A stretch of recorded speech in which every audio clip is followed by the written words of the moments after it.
안녕하세요. 13번째 글입니다. 많이 기다리셨죠?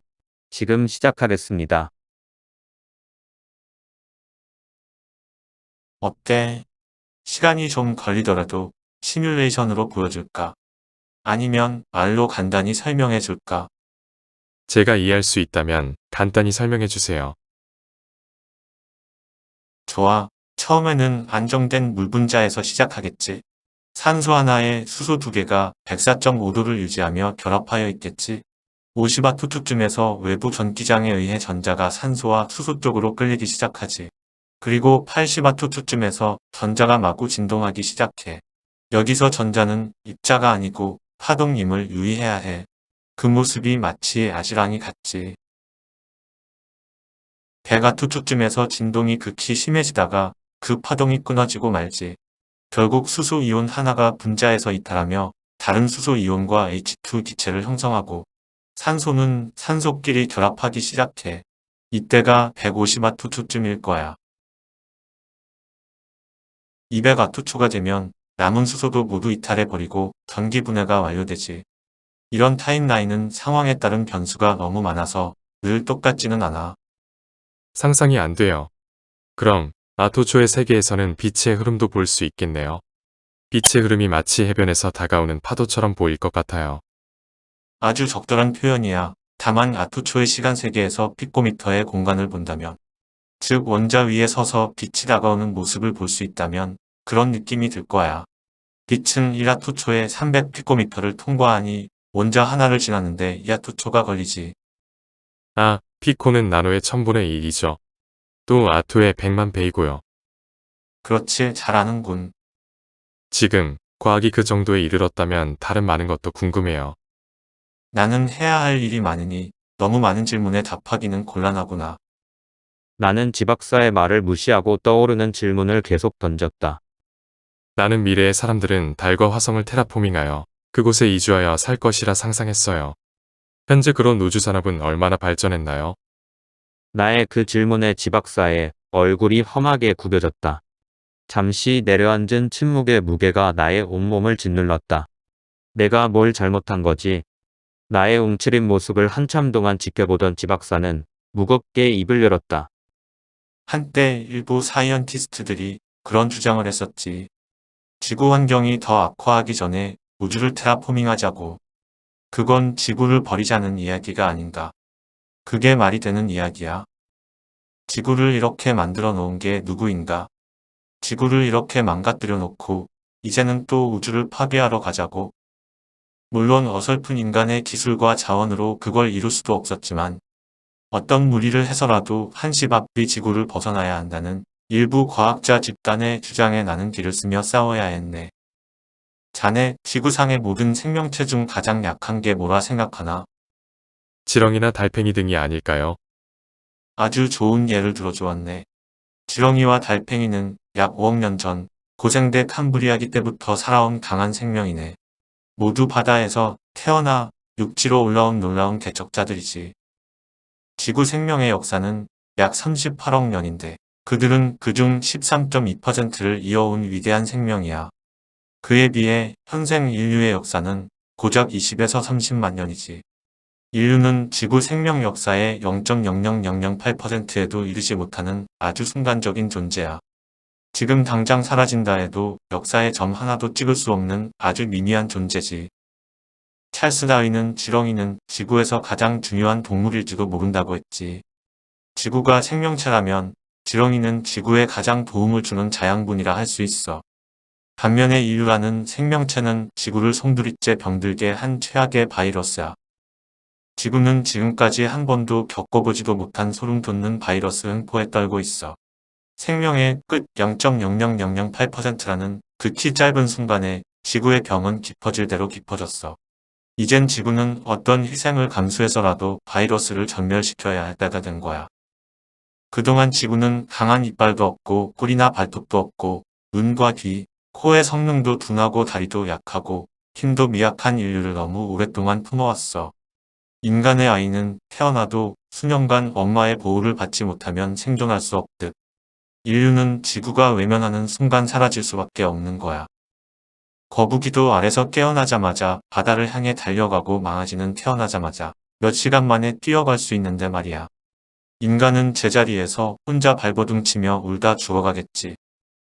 그래서 테라포밍이 필요한 게 아닌가요? 나를 화나게 하지 말게. 인류란 지구를 떠나서 살 수 없는 가장 약한 생명이라는 말이야. 지구를 살리지 못하면 인간은 어디에서도 살 수 없어. 가장 먼저 사라질 생명이지.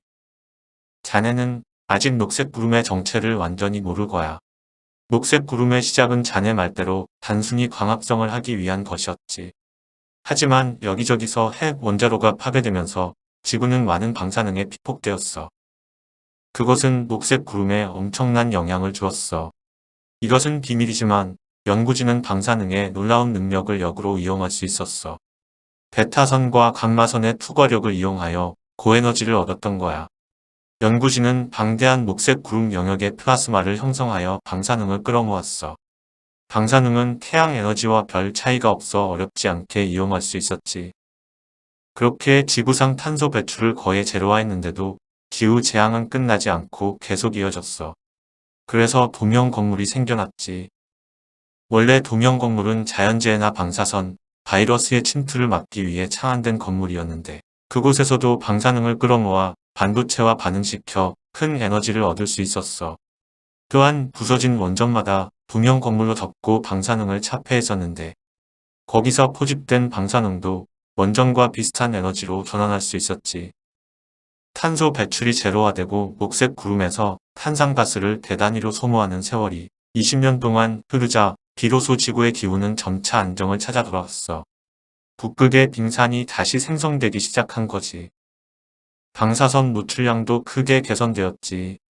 일본에서는 한때 수천 msvh에 이르렀었어.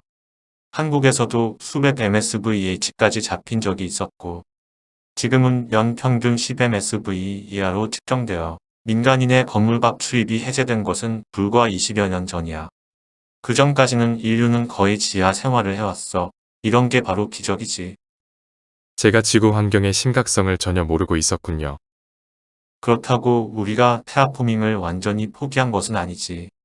달이나 화성을 테라포밍하는 일은 너무 어려운 숙제야. 공기와 물이 없고 특히 중력이 너무 약해. 온도 변화도 크고 자기장이 없어 공기가 흩어져 버리고 태양풍과 우주 방사선이 쏟아지는 도저히 생명이 살 수 없는 참혹한 곳이지. 따라서 지금은 달과 화성에 봄 건물을 세워 태양풍을 막고 그 안에서 물과 공기를 주입하고 온도를 조절하여 생명이 살 수 있는 공간을 만들었지. 그 안에 식물과 수생생물, 그리고 지렁이와 곤충 같은 강한 생명력을 가진 동물도 기르고 있지만 그걸 유지하는 데만 너무 거액이 들어. 더는 발전시키지 못해. 관리도 인간이 아닌 로봇이 하고 있어.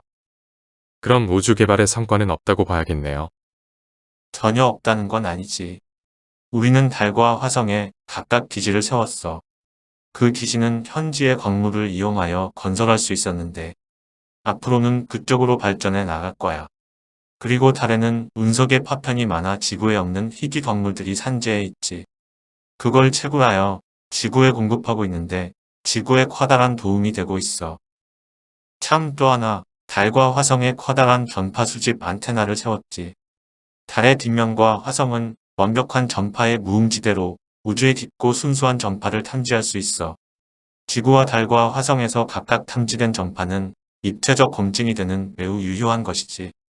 우리는 이를 트라이셉터라고 불러. 2221년 봄에 그 트라이셉터에 아주 선명한 우주전파가 잡혔어. 달과 화성에서 잡힌 신호를 지구에 수신된 내용과 다각적으로 검토한 결과 그 신호는 검은 고자리 방향으로 지구에서 약 300광년 떨어진 테플러다시 1649c에서 온 것으로 판명되었지. 우리는 그 행성을 반달공성라고 부르지. 그러나 그 반달공성의 전파 내용을 해독하는 일은 너무 어려웠어. 양자 컴퓨터를 한 달 이상 온전히 가동해도 가닥이 전혀 잡히지 않았어. 결국 접근 방식을 다차원으로 확대했지. 그러자 전쟁, 위기라는 어휘가 반복적으로 생성되었어. 그게 우연일지라도 그걸 기반으로 전파의 요소를 분석하여 퍼즐처럼 맞추었지. 그 어휘는 우연히 맞춰진 게 아니었어. 그 결과는 너무 놀라웠어. 우리는 위기에 처해 있다. 우리는 반복되는 전쟁으로 위기를 자초하고 있다.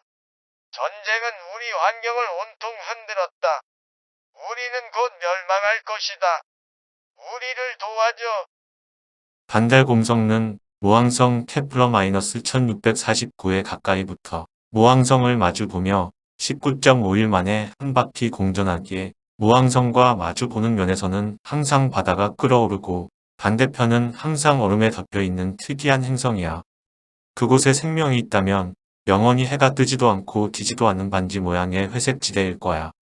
그곳에 문명이 있다면 자리다툼이 극심했겠지.